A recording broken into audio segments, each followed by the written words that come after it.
છોટાઉદેપુર નગરપાલિકાની ચૂંટણી જાહેર થતા બહુજન સમાજવાદી પાર્ટી અને કોંગ્રેસના નેતાઓ આમને સામને આવ્યા છે। છોટાઉદેપુર નગરપાલિકામાં વર્ષોથી શાસનમાં કોંગ્રેસ અને બહુજન સમાજવાદી પાર્ટી રહી હતી, જ્યારે લોકોના કામો ન થતા હાલ તો જન આક્રોશ પ્રજામાં દેખાઈ રહ્યો છે।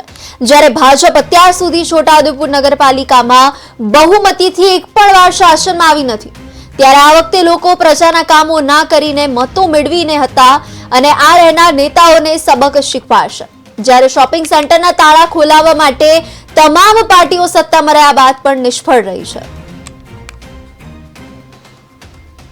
કોંગ્રેસ તરીકે શાસન જ્યારે છોટાઉદેપુરમાં ચલાવ્યું ત્યારે છોટાઉદેપુરનો વિકાસ થયો છે અને જ્યારે આ બધી ગેંગ બની ગઈ છે પાછલી બોડીમાં, એ ગેંગે પોતપોતાના ખિસ્સા ભરવામાં આવ્યું છે। આખું ઉદયપુર એની વાત કહી રહ્યો છું। એના ઘણા બધા કૌભાંડો બહાર આવ્યા છે, આપણે બધા જાણીએ છીએ, હાલત ખૂબ ખરાબ છે। તો આ જે એક ચતુષ્કોણીય કે એવું કશું નથી, મુખ્યત્વે કોંગ્રેસ અને સામે બીજેપી।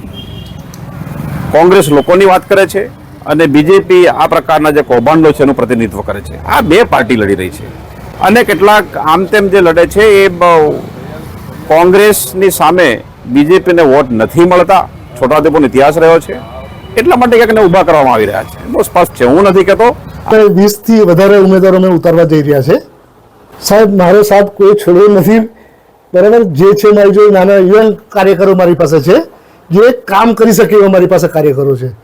નહીં કે ખોટા ખોટા વાયદા કરીને એ કામ કરો। અમે કામ કરીએ જે બી અમારી પાસે એવા કાર્યકર છે, કોઈ ગટરમાં હાથ નાખવા કહેશે ગટરમાં હાથ બી નાખી દે એવા કાર્યકર અમારી પાસે છે।